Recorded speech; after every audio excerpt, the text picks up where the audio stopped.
Sou de uma família, né, de 6 irmãos. Legal. São 3 homens e 3 mulheres. Tenho o Capitão Augusto, sou eu mais velho, depois o Capitão Augusto, depois a Neca lá de São Paulo, a Selma, que é aqui de Ourinhos também, a Paula e o Roberto Beto, meu irmão, também aqui de Ourinhos. Nós somos uma família de 6. Eu sou arrimo de família.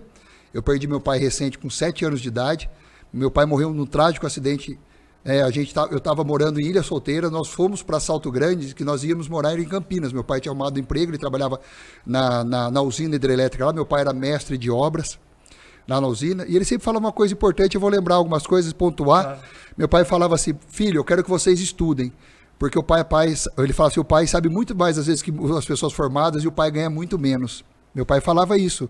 Anos 73 meu pai faleceu. A história é até interessante, Donai. Meu avô tinha um sítio em Salto Grande, e nós passamos o final do ano, aquelas coisas tradicionais de família todinha. Passamos no dia 1º uma festa gigante lá no sítio do meu avô, Virgílio Ferreira. E foi muito bacana. E dia 2 meu pai foi buscar mudança em Ilha Solteira. Em Ilha Solteira, chegando na Ilha Solteira, meu pai não encontrou um caminhão para fazer a mudança. Aí ele foi em Pereira Barreto. Ilha Solteira e Pereira Barreto é mais ou menos Salto Grande e Ribeirão do Sul. Tá. Meu pai foi de noite buscar isso aí. E no meio da estrada ele encontrou um trator com luz apagada no meio da pista. Meu pai estava numa velocidade, para a época até, devia estar 120 por hora, eu não recordo, mais alta, tá? Ele não conseguiu desviar, bateu nesse trator. Dentro desse veículo estava meu pai dirigindo, meu avô paterno, o pai dele na frente também, e aliás, do lado dele estava meu tio materno, irmão da minha mãe, e atrás meu avô. Os 3 morreram nesse trágico acidente, dia 2 de janeiro de 73. Isso foi uma tragédia para Salto Grande, que minha família é extremamente conhecida lá. Eu sou da família dos Ferreira e da família do Rosa. Lembrando até dos Ferreiras, né, fazendo paralelo, meu avô foi um dos fundadores de Salto Grande na época que entrou, Coronel Virgílio Ferreira lá. Eu até contei essa história para você.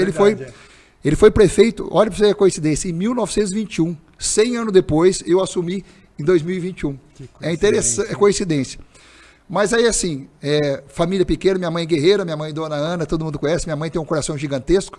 O dia que você for na casa dela, você vai ver, se ela não tiver nada para servir, ela faz um bolinho de chuva lá, com farinha e água lá, e ela oferece para você. Que legal. Minha mãe tem esse coração gigante com as pessoas, sabe? Nós aprendemos a caridade com ela. Minha mãe não consegue negar nada para uma pessoa que peça para comer alguma coisa que necessite. Que bacana. E daquelas fases da vida, você sabe que a gente foi criado sem pai, você me contou um pouquinho o seu, a história sua, é extremamente difícil.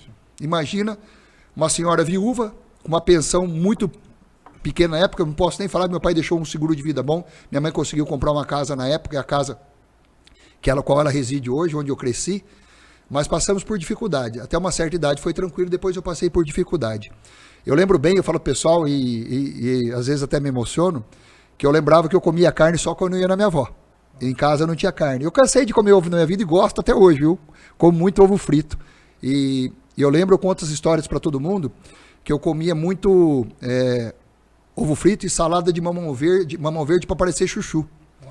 Eu lembro que eu trabalhei no Bradesco aqui, eu vou contar um pouco, às vezes sair um pouco da época, né, voltar, mas eu trabalhei no Bradesco aqui em Ourinhos, vou citar até o nome do banco, porque tem bastante amigos, em 1984. Eu tinha 18 anos. Eu lembro que eu levava marmita lá para comer, e eu levava, a maioria das vezes, arroz com massinha de pastel. E aí, eu vou falar que eu fico emocionado, o pessoal chegava, o que tem de bom, eles olhavam lá, e eles sentiam a minha vergonha, sabe? Eu estava comendo arroz com massinha de pastel. Mas assim, eu acho que é fase da vida. E eu tinha os 5 irmãos, e meus irmãos sabem disso. Eu nunca neguei nada. Eu tinha um mercado Moreira aqui em Ourinhos na época. Uhum.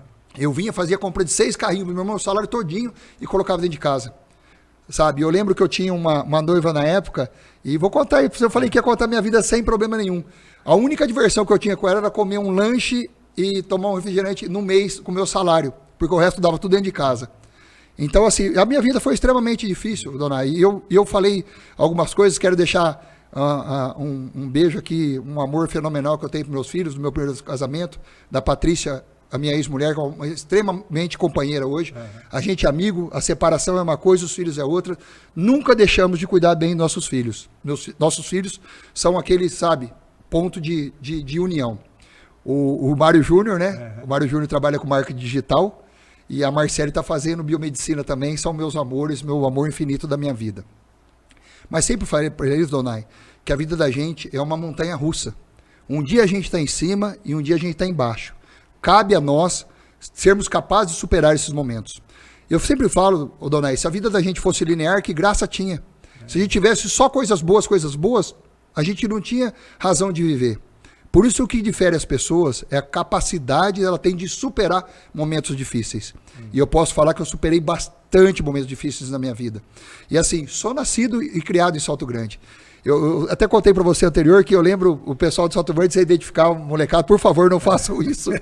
Mas eu lembro que a gente ia andar escondido da minha mãe, a gente depois tirava o short, torcia e deixava secar no corpo lá na praia de Salto Grande, que tinha ali no antigo Clube Náutico, tinha uma piscina lá, que era feita, até não sei porque destruíram na época, uma piscina muito legal, a gente ia nessa piscina que era direto no rio ali. Tinha o pessoal chamava de almirante, mas não era almirante, era o mirante. Eu lembro que as meninas da nossa cidade iam tomar sol lá em cima desse mirante e era muito bacana. E assim, Salto Grande, o norte que eu via de turismo ali, eu desde moleque eu admirava aquilo. Eu via muita gente lá, eu falei, isso aqui era bacana. E isso foi incrustado por mim por épocas, isso aqui é um pouquinho da minha história. A casa que eu moro hoje, Donai, ela era dos meus avós. E eu fui criado nessa casa. E eu tenho um carinho especial. Eu comprei essa casa em 2006, na verdade eu fui para fazer ela de chácara, porque eu morava em Ourinhos, morava aqui em Ourinhos, né? E no final eu acabei me mudando, me separando em 2014 e morando na casa. Mas o carinho é muito especial. E eu nunca deixei de ir em Salto Grande. Muita gente na época, até quando foi candidato, falou, Mário, mas você não ficava aqui. Eu não saía da minha mãe mora do lado da igreja ali, da igreja matriz, igreja católica. E eu ia direto lá fazer churrasco, toda vez que eu tinha oportunidade dentro da polícia, né? Eu trabalhei 24 anos, como você disse, na Polícia Rodoviária Federal. Mas o histórico, um pouquinho meu, eu estudei no colégio Padre Mário Briatore, e ali eu posso falar que na época as escolas eram muito boas e ferrenhas, tanto que a gente tem grandes pessoas, eu tenho grandes amigos hoje que tiveram sucesso profissional. E depois, mais tarde, em 88 para 89, eu fui professor de educação física lá no colégio Briatore. É isso que eu ia te falar, tua formação acadêmica, você fez educação física. Eu fiz educação física completa e fiz pedagogia também incompleta, eu estava fazendo na época, eu acabei não fazendo pedagogia, até porque eu sempre procurei trabalhar. E vou contar uma novidade também assim de Salto Grande, porque eu sei que vai aparecer muitas coisas na minha mente agora e eu vou estar conversando com o pessoal que nos assiste aí. Em 87 eu montei a primeira academia de musculação de Salto Grande, falando de esporte. Rapaz. A primeira academia da história, tá lá, eu montei e vou lembrar, dia 22 de abril de 1987. Tiveram alguns amigos que me ajudaram, eu não tinha condição total financeira, alguns amigos me ajudaram, sabe? E vou citar eles aqui para eles lembrar como é que eu tenho memória. Eu sou virginiano. Foram o João Pocai, foi o Beto Cury e o Jacinto Marvulli. Olha como eu lembro isso aqui. O Faustão tá me indicando qual que é a câmera do meu olhar. Obrigado, Faustão. Então eu lembro bem da época, Donai, assim, a gente montou essa primeira academia. E eu sempre tive o norte de esportista. É uma coisa que o pessoal, vou contar também, eu era apaixonado em vôlei, todo mundo queria sair, festar, curtir, já balada, essas coisas, eu não queria, eu queria treinar voleibol. Queria jogador de vôlei. Jogador de vôlei, eu joguei na Luso de Bauru, fiquei algum tempo, e também joguei no Círio Libanês São Paulo pouquíssimo tempo. Na verdade, por questões financeiras, eu não conseguia ficar nesses clubes. Por quê? Os clubes davam ajuda de custo, e eu precisava ajudar minha família. Foi aí que eu entrei na época no Bradesco, através do tio meu de São Paulo, que me ajudou com indicação. E me dei bem 3 anos. O Bradesco foi uma escola para mim, extremamente forte. Assim, o pessoal tinha muito cobrança naquela época. Hoje deve ter também no banco a mesma coisa. Mas eu aprendi muita coisa, sabe? E na dificuldade e medo de perder o emprego, eu enfrentava, às vezes, até assédio moral. Que tinha assédio moral. Eu lembro que pessoas falavam, você não está contente? Olha o que eu vou lembrar. Você não está contente? Assina o 29. 29 era o modelo de demissão na época do banco. Olha para você ver o que ele me deu. Eu tinha 18 anos. Fazem 40 isso. Eu estou com 57, quase 40 anos. E naquela época era muito comum isso. Era muito comum. As pessoas assediavam moralmente a gente o tempo todo. Mas sabe o que eu aprendi, Dona Eco, isso aí tudo? Forjava a gente a aprender as dificuldades da vida. De quando a gente tem dificuldade, não ter mimimi, sabe? Eu vejo hoje, todos nós passando por dificuldade na vida. Ninguém é diferente de ninguém.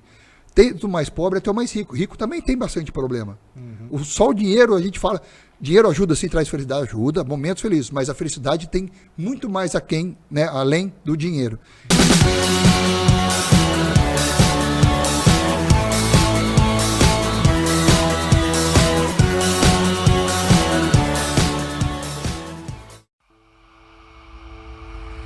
F3 Comunicação e Design, estúdio para podcast.